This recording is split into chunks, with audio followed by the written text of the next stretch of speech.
Praise the Lord. Hallelujah. Hallelujah. Purihin ka, Panginoon, sa mapagpalang umaga po sa lahat. At sa naabot po ng gawain na ito. Praise the Lord. Purihin ka, Panginoon. Purihin ang ating Diyos na buhay, ating pong sama-samang ihayag, mga awit, talatang 34. Sige po, sabay-sabay natin basahin at ihayag ang salita ng Panginoon. Sa lahat ng pagkakataon, si Yahweh ay aking pupurihin. Pagpupuri ko sa Kanya, hindi ko papatigilin. Aking pupurihin Kanyang mga gawa, kayong naaapi, makinig, matuwa. Ang kadakilaan niya ay at ang galing niya ay purihin ng lahat. Ang aking dalangin dininig ng Diyos, inalis niya sa akin ang lahat kong takot. Nagala ang aking umasa sa Kanya, pagkat di nabigo ang pag-asa niya. Tumatawag sa Diyos ang walang pag-asa, sila iniligtas sa hirap at duksa. Anghel ang siyang bantay sa may takot sa Diyos, sa mga panganib sila'y hinumukok. Verse 8 po, tignan mo at lasapin ang kabutihan ni Yahweh, mapalad ang mga taong nananalig sa Kanya. Amen. Hallelujah. Purihin ang salita ng Panginoon. Ating pong patuloy na purihin at inaanyayahan doon na ating lasapin ang kabutihan ng ating Panginoon, pagkat Siya ang Diyos ng kabutihan. Ihayag ng ating pangalangin.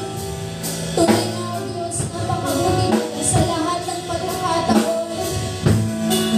Pupurihin ka namin, sasambahin ka namin, Panginoon, sa lahat ng pagkakataon ng Diyos. Praise you, Jesus.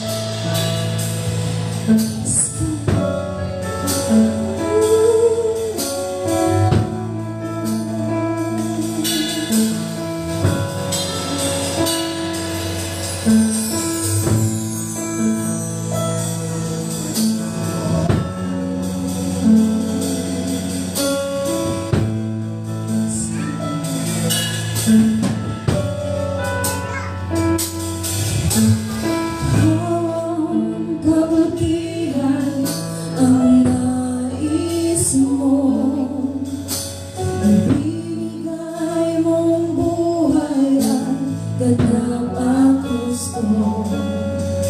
Sa lanas ng pagbabago, katuwiran mo ang lalagaran ko.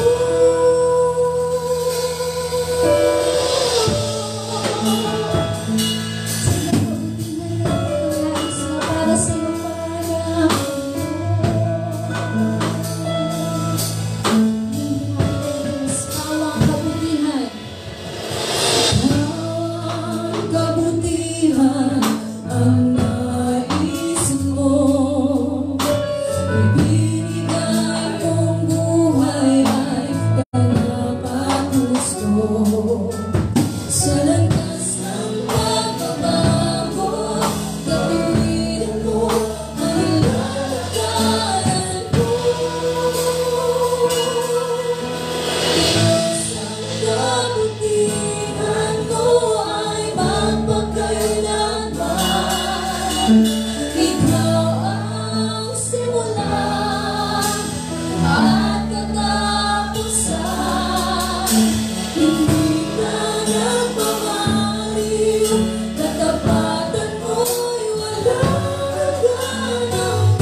nananatiling kang mabuti, nananatiling kang tapat, sa lahat ng panahon, sa lahat ng pagkakataon, aking ka namin pinasasalamatan.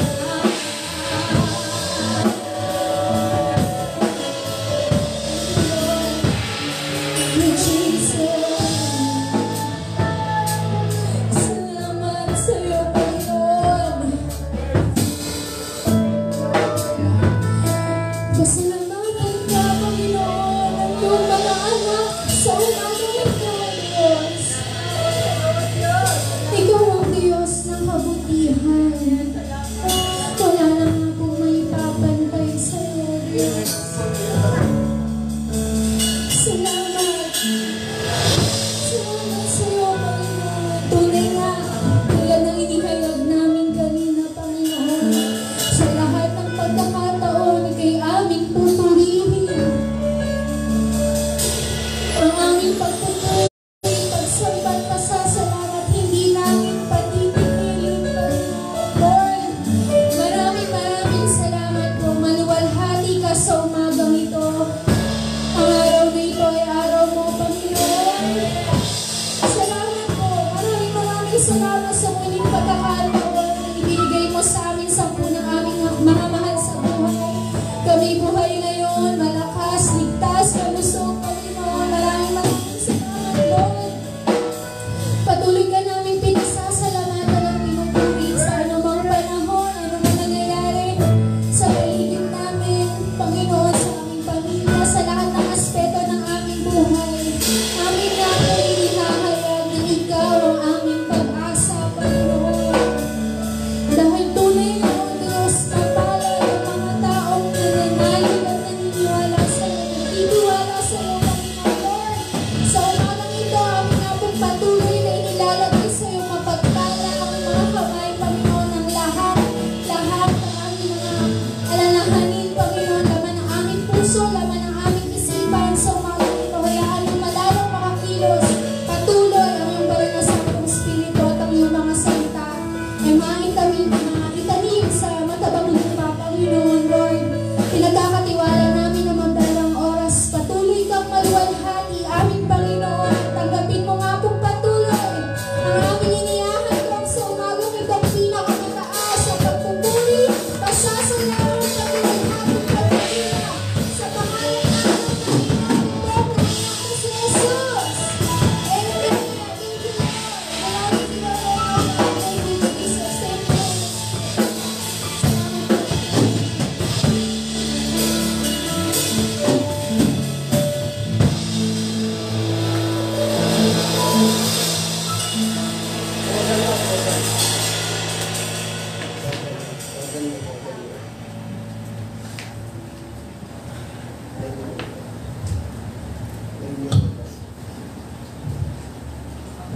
Thank you for that unfailing love, Father. Thank you for choosing us, not because we choose you. You are the first one who loved us, not because we love you. Thank you for that loving kindness. Thank you, Father, for giving us the breath to live for your glory. And that glory belongs to you. Ikaw yung simula, ikaw din ang wakas. At wala kang hinangad kundi pawang kabutihan sa aming mga buhay. Na hanggang sa kasalukuyan, napupuno kami ng kagalakan dahil sa mga pangakong iyan. Lord, give us more spiritual understanding. And those who are listening and watching this FB live telecast, from the CCJC family, we offer you, Lord God, our soul, our heart, our spirit and mind, and even our strength. Lord, we entrust to you. Ipinagkakatiwala po namin sa iyo ang lahat ng bagay na nalalabing oras na lubhang napakahalaga. Dahil sa tinabi namin ng tao, Panginoong Diyos, kami ang iyong pinili, kami ang iyong tinawag. Kami ay naitakda upang mapagilang sa iyong pamilya. At salamat sa ganda kami loob na yan, Panginoon Diyos. Salamat! Salamat sa mga kabutihang ipinaranas mo sa iyong mga anak sa aming mga buhay sa araw na ito. And we honor you, Lord. We magnify your name, Father. You are worthy to be exalted. And we exalt the name of Jesus higher than any name. We give you all the praises. The glory and honor belongs to you. In Jesus' mighty name. Amen and amen.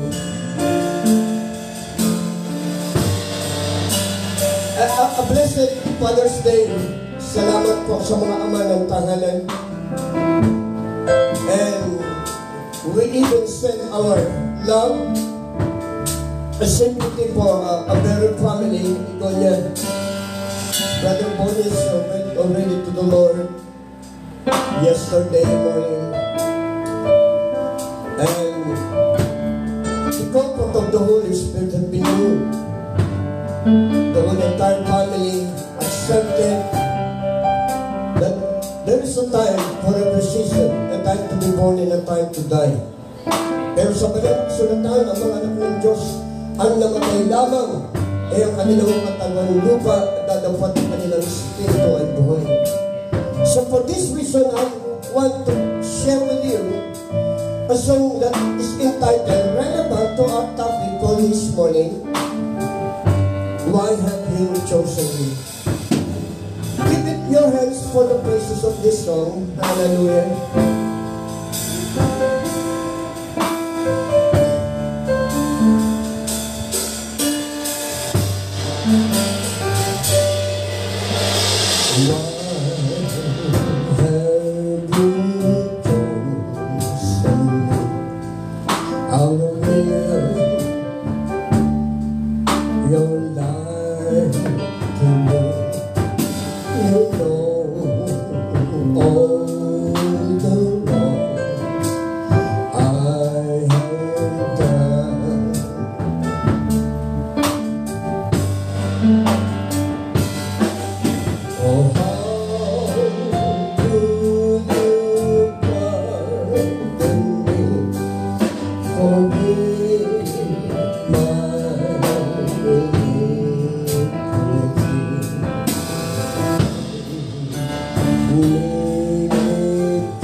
Father, thank you for choosing us. May your name be glorified. In Jesus' name. O, palakpakan natin ang Panginoon niya. Hallelujah. Alam niyo po, pag ako'y umawit, taon lang. Yearly. Itong awit ito ay I have watched some FB telecast 2 weeks ago. And the one who played the organ sing about the song Why Have You Chosen Me? Habang ina-awit yun, ako ay nagpasimulang umiyak. Nagpasalamat. Dahil ayon doon sa awit, bakit ako ang pinili mo sa mga milyong-milyong taong ito? At mapalad tayo. And if you're watching and listening to this FB telecast live stream, you are blessed because God chosen us. Out of millions, milyong tao, ikaw at ako ay pinili ng Diyos at kabutihan ng Panginoon. And we just arrived to discuss or to study about this passage, which relevant that I have some a minute later. Yung pong aklat ng gawa, in the book of Acts chapter 9, the title for today is about divine selection.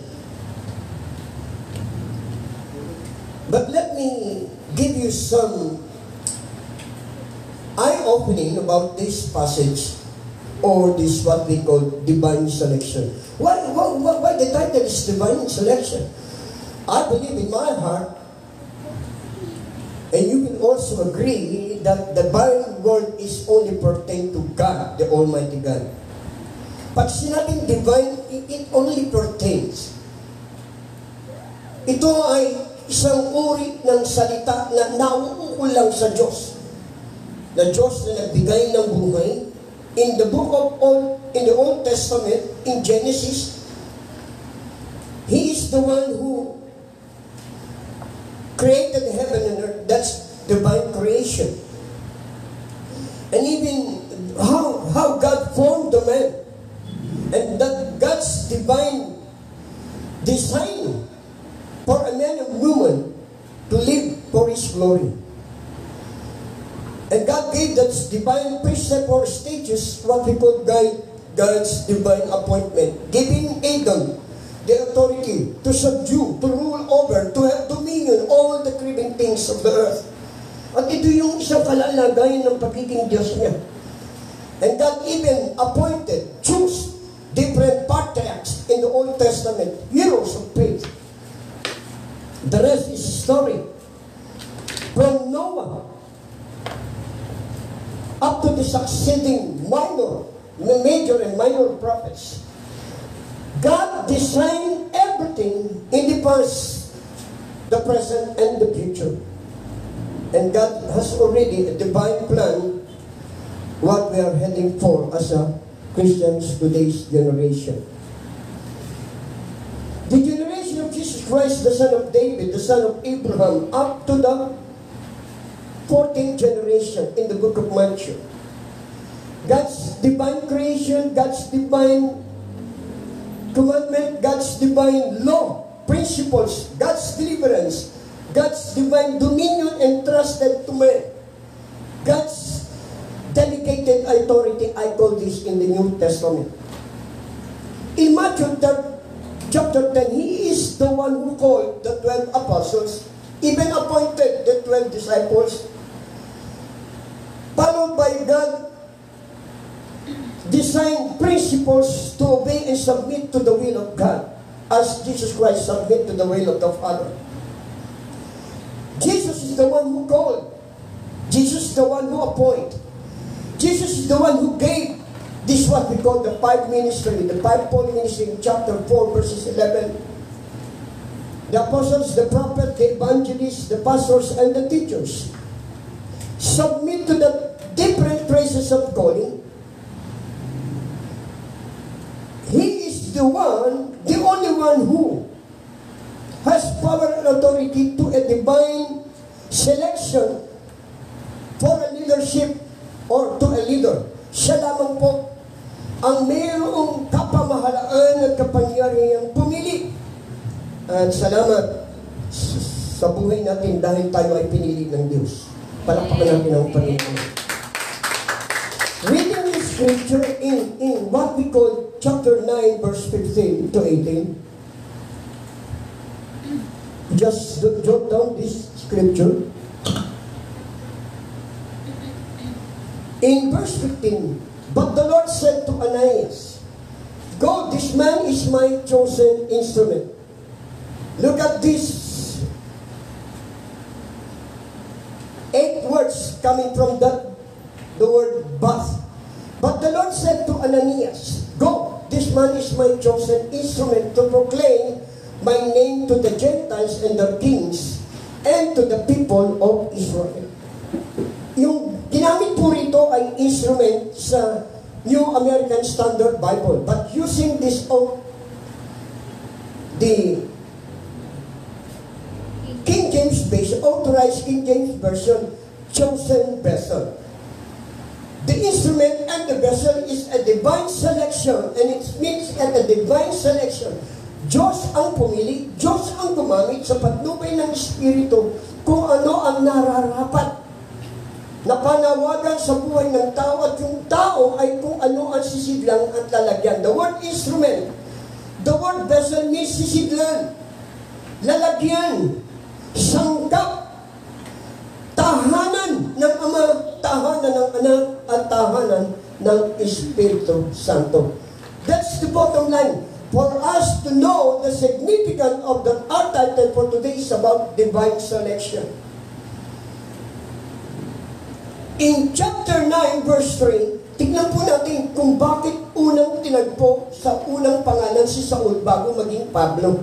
In chapter 9 verse 3 says, as he neared Damascus, this is the journey of Saul to Damascus, 160 to 175 miles away, going to Jerusalem, to Damascus.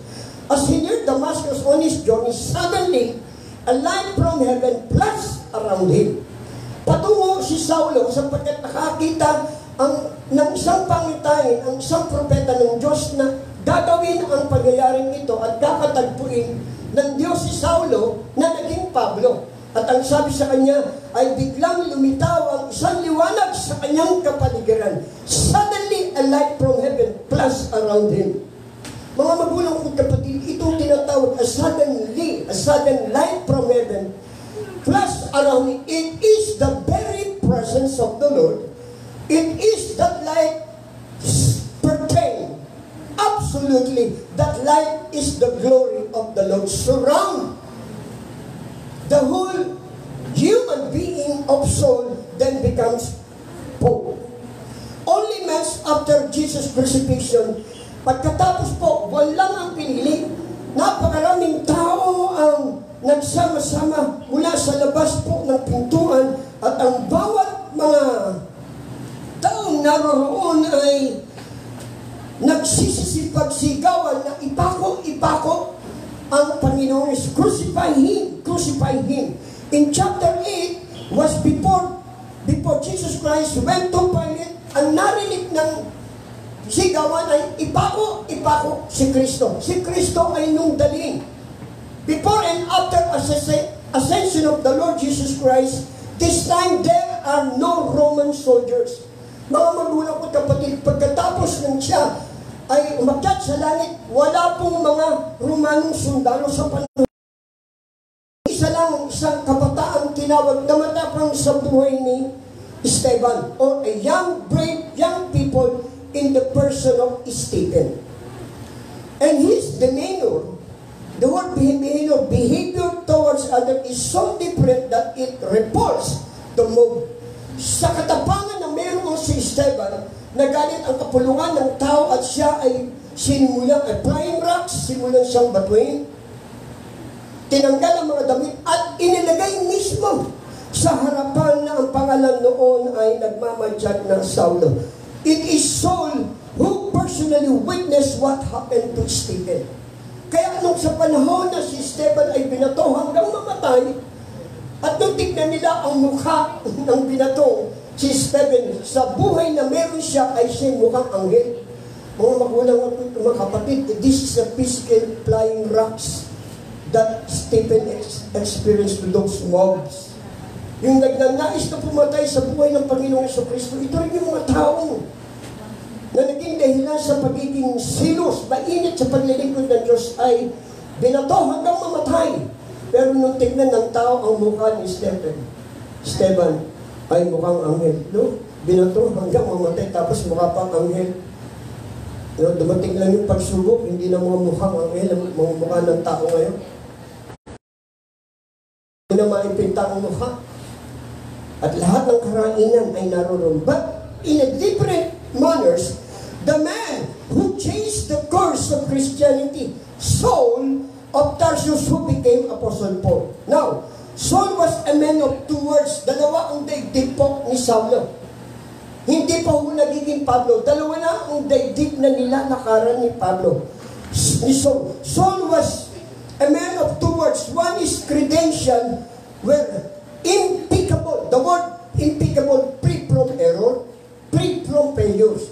Pag sinabing impeccable, the two words experienced by Saul while still alive, free from error. Talaga wala makikitang mali sa buhay ni Saulo. That's the word impeccable spirit. Bilang Hudyo, sanay po siya sa kautusan ng mga aral mula kay Moses. He was on the tribe, belonged to the tribe of Benjamin as the Jews. A Pharisees, a conservative leaders, concerning the law, he was blameless. Pagdating po sa aral tungkol sa kautusan ng salita ng Diyos, walang maipipintas kay Saulo, sapagkat si Saulo ay aral kay Gamaliel. One of the student of Gamaliel, outstanding, sabihin nyo nga po, outstanding. Alam niyo, pag sinabing outstanding students, excellent po yan. Puro zero po yan, 0.1 po lang yan. Puro 0.1 po yan. Excellent. Yung iba ho walang ka-point-point. No, look at me. He studied with Gamaliel, an outstanding teacher of the law. The word outstanding, consistent, not inconsistent, active, not inactive, mature, not immature, or regular, not irregular. Kaya wala ho sa senaryo ang panawagang negatibo sa katauhan ni Saulo. Siya rin ay naging sundalo, a Roman citizen, exposed the Roman culture of Asia. Saul was convinced this fanatical sect called followers of the way or Christian. Kaya siya po ay dahil sanay, biyasa sa kautusan, lahat ng utos ng emperor ng Roma, hulihin. And one of the worst great persecutor, notorious, is in the person of Saul. Siya huli nagpapakulong, nagpapahirap, nagpapapatay sa panahon na ang Roma ay namamayagpag sa kapangyarihan. He had to be dealt with severely, lest the purity of Judaism be lost.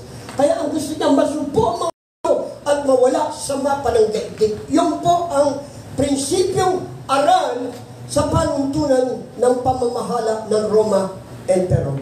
Now, si Haring Cicero, one of the worst, maybe I can call, persecutor like Saul, ang tawag niya sa mga Kristiyano, Cicero had called the Jewish religion a barbarous superstition. Ano po yung barbarous? Uncircumcised and lacking culture. Ito po yung uncivilized and lacking culture. At sabihin, ito ay parang laking bundok, walang aral, mga illiterate, ganito ang tingin sa mga Kristiyano sa panahon na si Saulo ay nagiging masunod sa panukala ng kautusan. Another is Tacitus. Tacitus referred the Christian world to him is the vilest of people. The word vilest means small, worth, and useless, no account. Hindi na kinikilala ho dahil mababang uri ang tao sa panahon ni Saulo. Kaya, So there was each champion, then he began the long, arduous journey of 160 to 170 miles. Pupunta siya sa Damascus at para ubusin na ang mga Hudyo. Now, was a sudden light surround him. Nang siya papunta na roon, merong isang ilaw. That light comes from heaven. Say with me, the light from heaven. Say with me, light from heaven. Light from heaven. Ilaw na galing sa langit. At yung ilaw na galing sa langit ay bumago ng buhay ng katauhan ni Saulo. Word!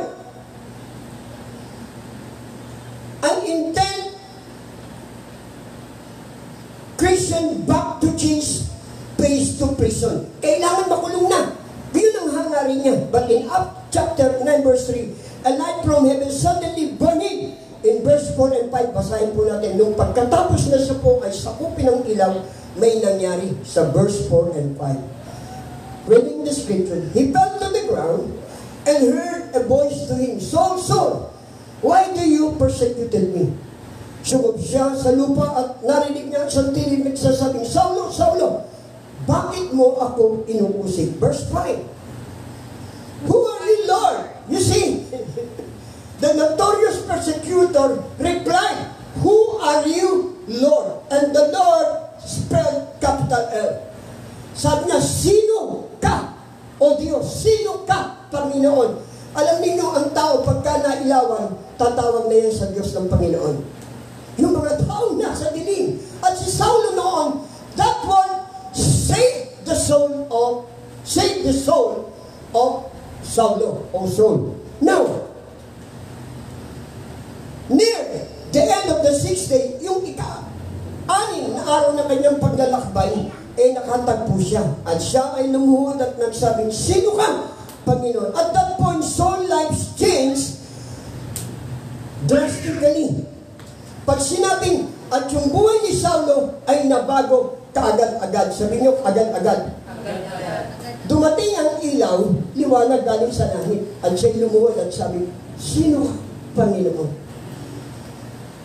Saul changed the life. God changed the life of Saul drastically. When we talk about drastically, agad-agad. Na-born again si Saulo at nagsimula ang kanyang pangalang Paulo. Pero ano sabi niya? It is that part, that light from heaven suddenly changed the life of Saul and becomes Apostle Paul. Alam niyo, yung liwanag dumating sa buhay ni Saulo at siya ay tumanggap sa Panginoon. Sabi niya, Panginoon, sino ka, Panginoon? Wala nang teka-teka. Wala akong nangaral. Makinig po kayo. Walang nag-witness, walang preacher. Walang pastor. Wala ho yung mga tinawag na apostle. Isang tinig na galing sa langit ang sabi, personal, this is the voice from heaven. The light from heaven suddenly covered the whole entire being of Saul then becomes Paul. Ano sabi niya? At that point, Saul's life changed drastically. Wala nang teka-teka. No teka-teka. No, pero. No, wala nang antay-antay. Ang sabi po rito ay, no, saka na lang. Alam niyo yung tao, pagka sinishare mo ng Word of God at gusto makatanggap ng liwanag, yun nasa dilim, tsaka na lang. Teka muna, mag-iisip muna ako. That time, that event in the life of Saul, wala nang teka-teka, insigida, pronto-pronto. Pag sinabi pronto-pronto, bilis-bilis, insigida, agad-agad, na-born again si Pablo. Ito si Saulo at naging Pablo. Mga kapatid, sa Korea, ang tawag dyan ay pali-pali, bilis-bilis. Sa Chabacano, nagtanong ako sa kapitbahay natin.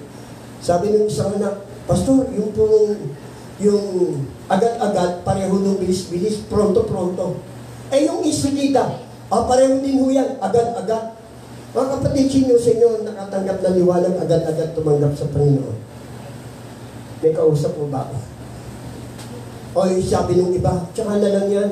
Pare-pareho ng religion yan. Diyos din, may Diyos din kami. Mga kapatid, he was converted, born again, and his life was changed completely and permanently. Just say with me, completely and permanently. That is what we call divine selection. Pagka ang Diyos ang pumili sa iyo, sagrado ang banal na pagkakatawag. It is a divine appointment, divine calling. God's way, that is divine ways of the Lord to move.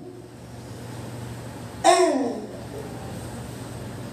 the person of Tarsus into Paul the Apostle is still changing his life today. Suddenly, a light from heaven. Tinignan ko po ito sa 1 Kings chapter 4.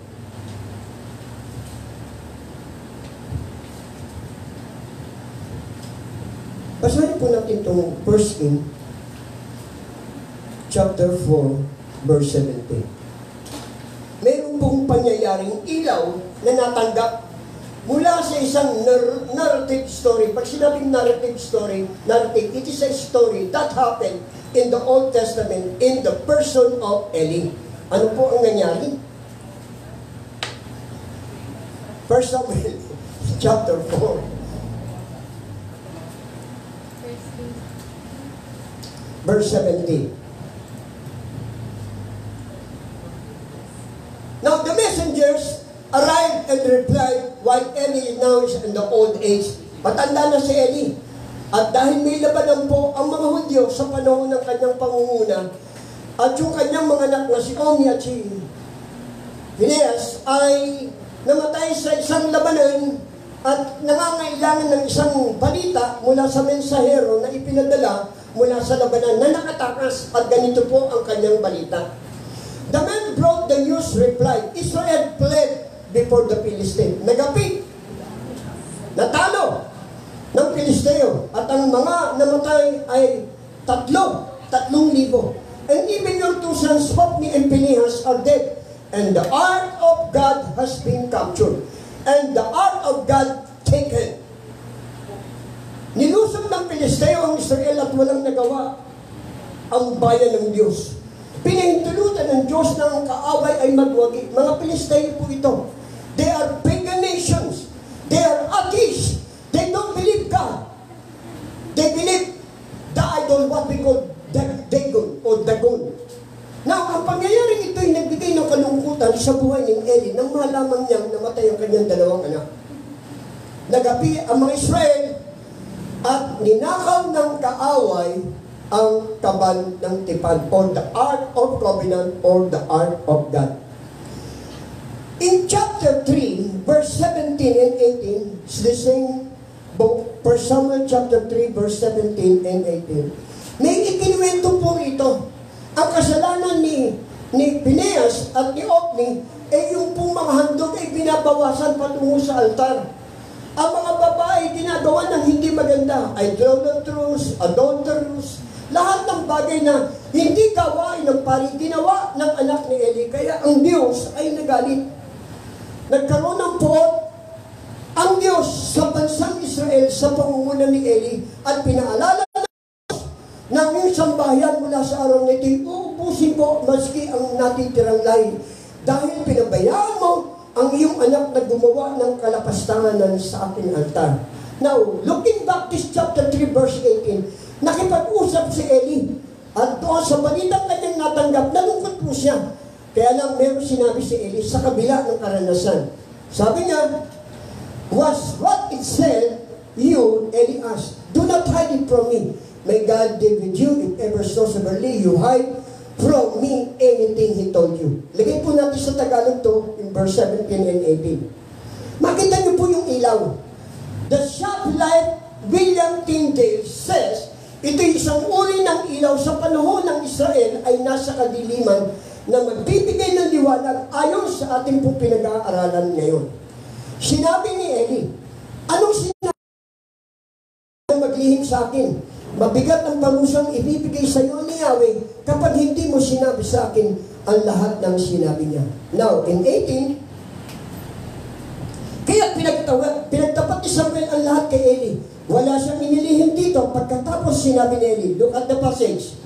Pagkatapos sinabi ni Eli, iyon ang kagustuhan ni Yahweh. Mangyari nawa ang ayon sa kanyang kaloob. Look at this, Father. ang kanyang dalawang anak dahil sa ginawang kalapastangan na sa paghahandog na hindi trabaho ng isang saserdote. At sinabi ng Diyos sa isang propeta kay Samuel, sabihin mo kay Eli. Kaya nung magbalita ang mesero galing sa labanan, sabi niya, napatay dalawa yung anak. Natalo ang Israelita at yung ating pong kaban ng tipan ay ninakaw kinuha ng Pilisteo. Kaya nagtapat si Samuel, o ano sinabi sa iyo ni Yahweh? Pag hindi ka nagsalita, magagalit sa iyo si Yahweh. Nagtapat siya, sabi niya, iyon ang kagustuhan ni Yahweh. Look at me. Natanggap ni Eli na alam niya na mamamatay. Chapter 3, binanggit po ang buong lahi ni Eli ay lilisan sa daigdig. Mga kapatid, anong ilaw yung gusto kong ilarawan sa inyo? The disaster took place on the day of his death would never have happened. And yet, hindi dapat mangyari na doon sa panahon ng kamatayan ni Eli, hindi dapat mamatay siya at pati na ang kanyang mga anak. Pero dahil yun ang kagustuhan ng Diyos, at yun ang kanyang kalooban. Now, tignan niyo po ito. He showed that the interest of God's kingdom had a true place in his heart. Kahit mawala ang kanyang mahal sa buhay, kahit yung kanyang sariling buhay, mawala sa daigdig na ito, mangyari lamang ang kalooban ng Diyos. Palakpakan natin ang Panginoon ko. So, narito po ang usapin ng pamilya. Dahil malaking kalapastangan na ng ginawa, wala pong magagawa si Eli, maski ang kanyang buhay. Basahin niyo ang Biblia. At sa sobrang katandaan ni Eli, ng lingkod ng Diyos, siya'y bumagsak na bali ang leg at namatay ng araw ding iyon. The loss of the art of God was the most tragic, great, tragic experience. Tatlong mensahe po ang binigay ng Diyos kay Eli. One, the battle is lost. 30,000 Israelites are dead. Two, your sons, Hophni and Phinehas, are dead. The Ark of Covenant is taken. Tatlo po yung aral dito. Now, the message was very tragic. Kung namatay si Eli, o yung si Hophni at si Phinehas, at namatay ang maraming 30,000 mga Israelita, yung pinaka-worst, yung pong mawala, yung Ark of Covenant. Alam niyo yung Ark of Covenant? That is the glory of God. That is the very presence of the Lord. In the spirit realm, mga magulang ko kapatid, kung ikaw ay sisiglan, kung ako'y instrumento, what we are talking about, the topic, the title is divine selection. That divine selection is the chosen instrument and the chosen vessel. And if you are an instrument of God, and if you are a chosen vessel of God, the glory of God dwells in you. The presence of God dwells in you. At dahil sa ikay pinili ng Diyos, yung kaluwalhatian, yung kapangyarihan ng Diyos ay sumasa iyo. But the Lord allow, pinahintulutan ni Yahweh na nakawin at kunin ang altar ng tipan. God allow. Kaya kinuha po ito ng Pilisteo, dinala sa kanilang lugar. Marami po lugar. The city of Philistine, there are many cities. Dinala ron. Tuwing itatabi ang Ark of Covenant sa kanilang Diyos-Diyosan na si Dagon, namamatay, nabubuhan. Lahat ng Diyos-Diyosan na ginawa ng panahon ng Pilisteo, tuwing tatabi ang Ark of Covenant, yung Ark of Covenant, the Ark of God, namamatay po ang sino mang masahira nito. Kaya kung ang distansya ay 2 metro, yung social distancing po ngayon, mamamatay po yung nasa tabi kasi walang maaaring makatabi sa kaluwalhatian ng presensya ng Diyos kapag ang tao ay makasakit. Yan po ang kaibahan ng tinatahanan ng kaluwalhatian ng Diyos. Mapalad ka sapagkat ay ikaw ay sisidlan ng kaluwalhatian ng Panginoon. Palakpakan natin ang Diyos ko. Now, merong asawa si Phinehas at siya po ay nanganak in verse 19 to 22, reading the scripture in 1 Samuel chapter 4, merong nangyari. Dito po natin dali ng istorya bago tayo tumuloy sa aklat ng gawa. In verse 19, his daughter-in-law, yung pong manugang ni Eli, the wife of Phinehas, anak niya, was pregnant and near time of delivery. Malapit na magsilang. When she heard the news that the Ark of Covenant had been captured and that her father-in-law, Eli, and her husband, Phinehas, faithless husband po ito. Walang pananampalataya yung asawa po ito. At namatay ang kanyang biyenan. She went into labor and gave birth but was overcome by her. Sa kanyang panganak po ay mayroong isinilang at ang pangalan ay verse 20. Lagay mo sa Tagalog, anak. Put it in Tagalog. In verse 20, maluba ang kanyang kalalagayan. Talking about the woman, yung pong daughter-in-law. Sinabi ng mga hilot sa kanya, lakasan mo ang iyong loob. Lalaki ang anak mo, ngunit hindi siya umimik. Yung bata ho, pagka isinilang mo, umiiyak ko yan. May mga words yan, kahit na hindi po maliwanag, iiyak yan. Pero ito hindi umiimik. Hindi ibig sabihin patay, buhay. At yung pong pagka hindi umiimik, meron pong binanggit yan. Verse 22.